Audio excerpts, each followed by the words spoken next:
आज से हम शुरुआत कर रहे हैं मॉडर्न फ़िलॉसफ़ी की और पहला नाम है रेने डिस्करेज जी का। ये फादर ऑफ मॉडर्न फ़िलॉसफ़ी भी इनको कहा जाता है। और चलिए शुरू करते हैं डिस्कशन।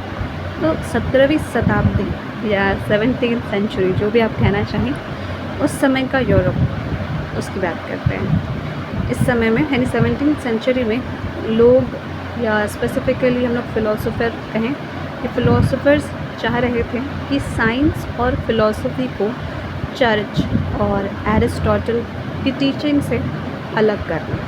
मतलब अब तक हमने जितने भी फ़िलॉसफ़र्स को पीछे डिस्कस किया, वहाँ पर थियोलॉजियन के डिस्कशंस हुए, जो लोग चर्च में अपनी रिलीजन के बारे में चीज़ें प्रीच करते हैं, यानी लोगों तक बताते हैं। और साथ में एरिस्टोटल के बारे में भी हमने पढ़ाई है। अगर आपने नहीं पढ़ा है तो आप जाकर वो वाला वीडियो भी देख सकते हैं। एरिस्टोटल प्लेटो के स्टूडेंट थे और प्लेटो सोक्रेटिस के स्टूडेंट थे। तो ये बहुत पीछे का डिस्कशन हो गया। अब आगे बढ़ते हैं कि क्या किया इन्होंने फ़िलॉसफ़ी को और साइंस को चर्च और एरिस्टोटल की टीचिंग से अलग प्रूव करने के लिए।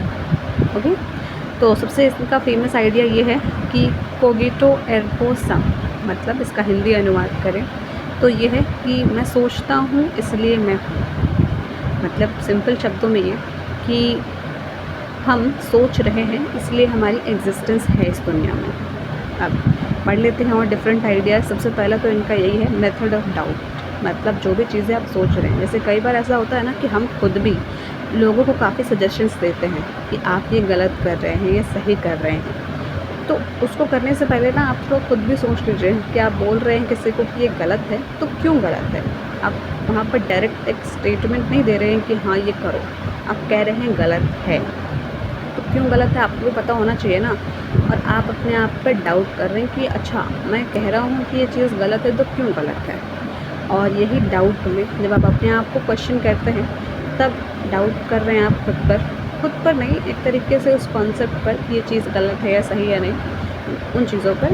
तो जब आपको प्रोसेस में होते हैं ना तब आप सोच रहे होते हैं, और जब आप सोचते हैं तभी आपकी एग्जिस्टेंस सही मायने में मानी जाती है इस रियल वर्ल्ड में। नहीं तो ऐसा तो हर कोई ज़िंदगी जी रहा है, लेकिन हर कोई सोच नहीं रहा है ना। और यहाँ पर आप प्लीज़ आप ये मत सोचिए कि ऐसा तो ओवर थिंकिंग करेंगे हम, और ओवर थिंकिंग से लाइफ में कुछ होता जाता तो है नहीं। तो यहाँ पर ओवर थिंकिंग की बात नहीं हो रही है, बस एक कॉन्टेक्स्ट दिया गया है कि हम सभी एग्जिस्ट करते हैं just because we are thinking beings, that's why we are called human beings. आप वो वाला कॉन्टेक्स्ट यहाँ पर डेवलप कर सकते हैं, ठीक है। दूसरा है माइंड और बॉडी ड्यूअलिज्म। मतलब इन्होंने क्या कहा है माइंड और बॉडी के बारे में कि हर इंसान ना दो चीज़ों से मिलकर बना है, एक तो बॉडी हो गई और दूसरा हो गया माइंड।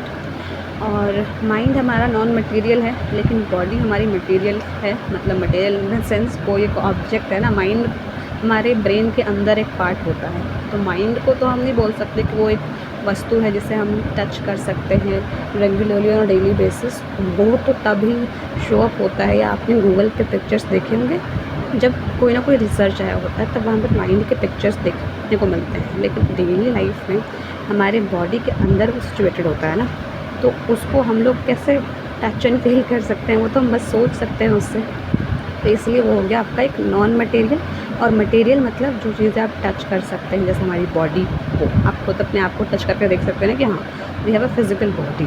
यस, तो ये दोनों चीज़ें डिफरेंट है, एक मटेरियल है एक नॉन मटेरियल है, लेकिन ये दोनों माइंड और बॉडी एक दूसरे से इंटरेक्ट करते हैं। और इसी इंटरेक्शन को उन्होंने नाम दिया है कार्टेशियन डुअलिज्म। अब मुझे तो कार्टेशियन वर्ड सुनते ही क्लास 10 के कुछ एक कार्टेशियन ग्राफ होता था शायद, वहाँ पर उसको प्लॉट कर रहा होता था XYZ एक्सिस पे, तो वो याद आ गया। आपको भी याद आया हो तो आप मुझे ज़रूर कमेंट्स में बताना। बाकी आगे बढ़ते हैं। इन्होंने अगले बात क्या कहा कि रेशनलिज्म, ये हमारा दिमाग अल्टीमेट सोर्स ऑफ नॉलेज है। मतलब जो भी चीज़ें हम देखते हैं सुनते समझते हैं वो सारी चीज़ें जाकर हमारे माइंड में स्टोर होती है, तो हम बोलते हैं कि हाँ हमारे पास नॉलेज है। तो हम अनुभव यानी एक्सपीरियंसेस से भी सीखते हैं। साथ ही अगर हम नॉलेज को और इंक्रीज़ करना चाहें तो लॉजिक और रीज़निंग का भी यूज़ कर सकते हैं। रेशनलिज्म मतलब ही होता है तर्कवाद, यानी लॉजिक और रीज़निंग। तो हमारा ज्ञान और मेंटेन्ड रहेगा। एक्सपीरियंस से भी नॉलेज मिलता है, साथ में लॉजिक और रीज़निंग से भी नॉलेज मिलता है। इन शॉर्ट इन्होंने ये कहना चाहा है। फिर उन्होंने लास्ट में फ़िलॉसफ़ी को एक मैथमेटिकल मॉडल के रूप में समझाया है। जैसे मैथ्स में प्रूफ होता है वैसे फ़िलॉसफ़ी में प्रूफ्स रहे।